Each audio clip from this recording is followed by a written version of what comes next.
We are now in the second part of non-uniform circular motion.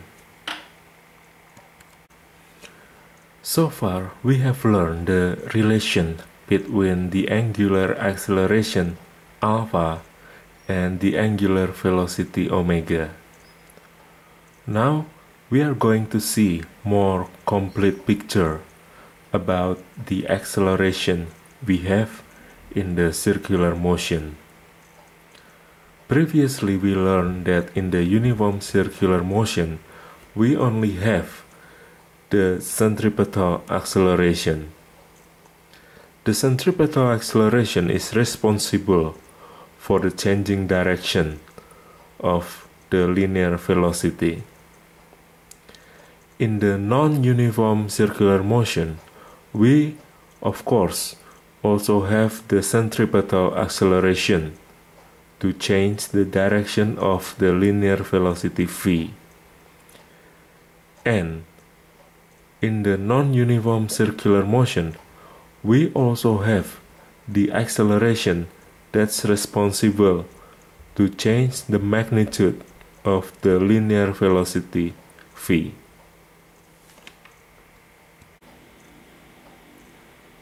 This acceleration comes from the angular acceleration alpha.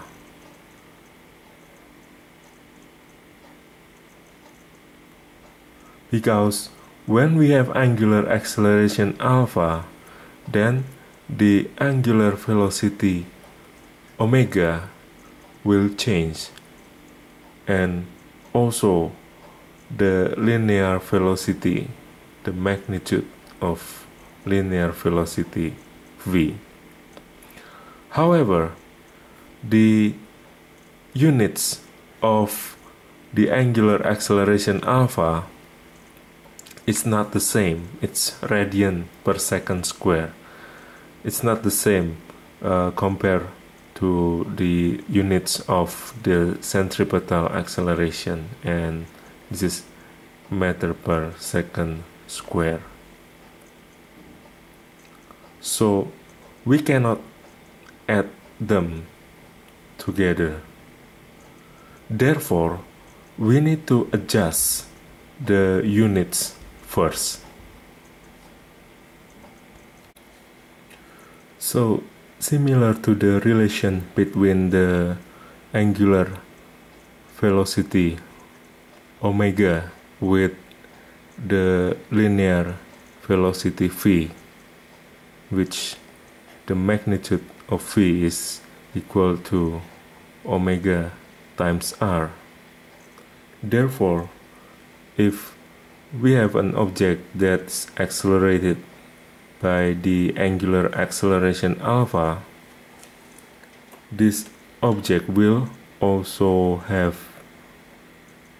another acceleration. It's called the tangential acceleration at, which the magnitude of the tangential acceleration is equal to alpha times r. Here you can see the similarity between the velocity and also the acceleration we have in the circular motion. So now we see that the units of alpha is radian per second square, and we multiply the units of the radius meter. Therefore, the units of the tangential acceleration will be meter per second square, and we have the same units for tangential acceleration and also for the centripetal acceleration. So in the non-uniform circular motion, we have the centripetal acceleration and the tangential acceleration, and they have the same units. Therefore, if we want to find the total acceleration in the non-uniform circular motion, we can use the polygon method.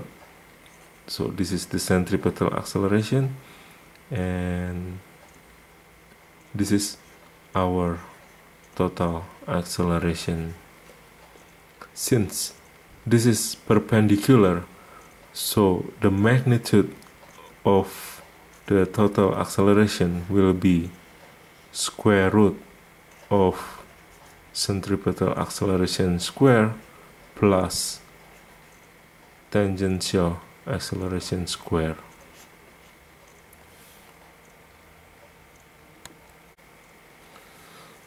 Let's get one example to calculate the total acceleration in the non-uniform circular motion. Here, suppose we have an object that has an initial angular velocity omega 0, where omega 0 is equal to 10 radian per second, and the object is accelerated by the angular acceleration alpha, and it's 5 radian per second. And then the radius of the circle R is 2 meters. So let's find the value of total acceleration at t is equal to 2 seconds. Alright, to find the total acceleration, first we need to find the value of centripetal acceleration and also the tangential acceleration. And as you know that the centripetal acceleration is v squared divided by r, or we can also use omega squared times r. Therefore, we need to find the omega at 2 seconds.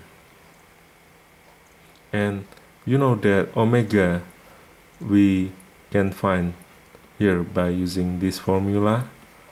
Therefore, if the omega 0 is 10, and then plus the angular acceleration alpha 5 times t 2 seconds, we get 20 radian per second.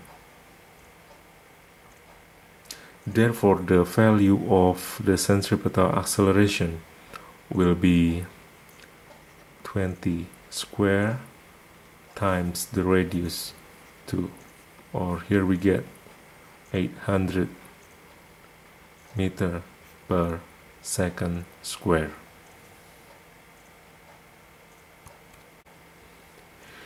And then we can calculate now the tangential acceleration.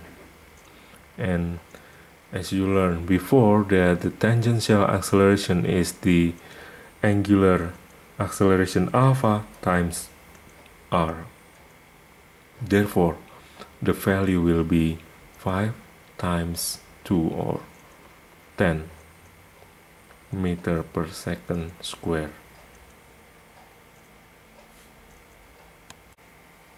So now we can find the value of the total acceleration, since we have the centripetal acceleration and also the tangential acceleration, and the value will be square root of 800 square plus 10 square, and we'll get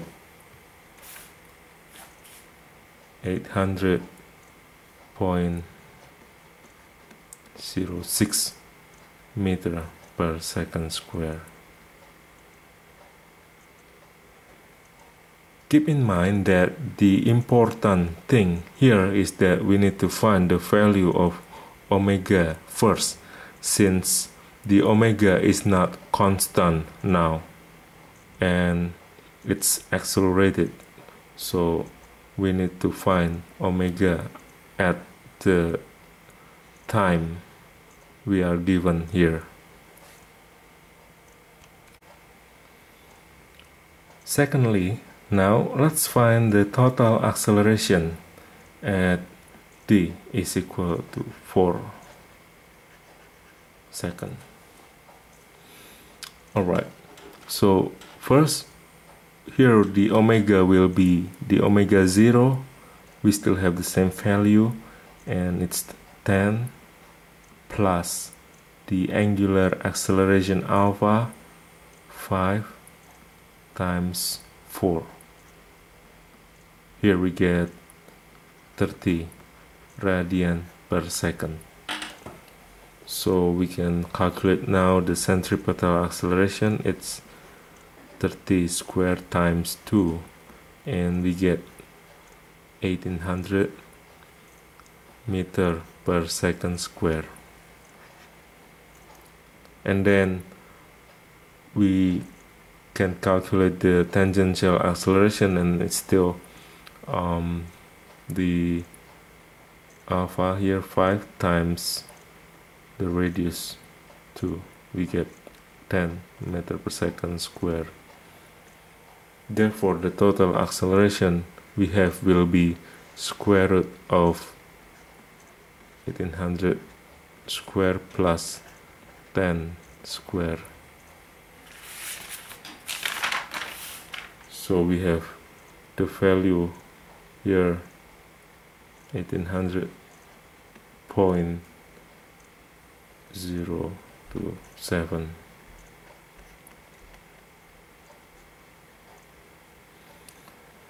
So now you know how to calculate the total acceleration in the non-uniform circular motion. We will finish our discussion here, and we will continue the discussion with Newton's law of motion in the next video.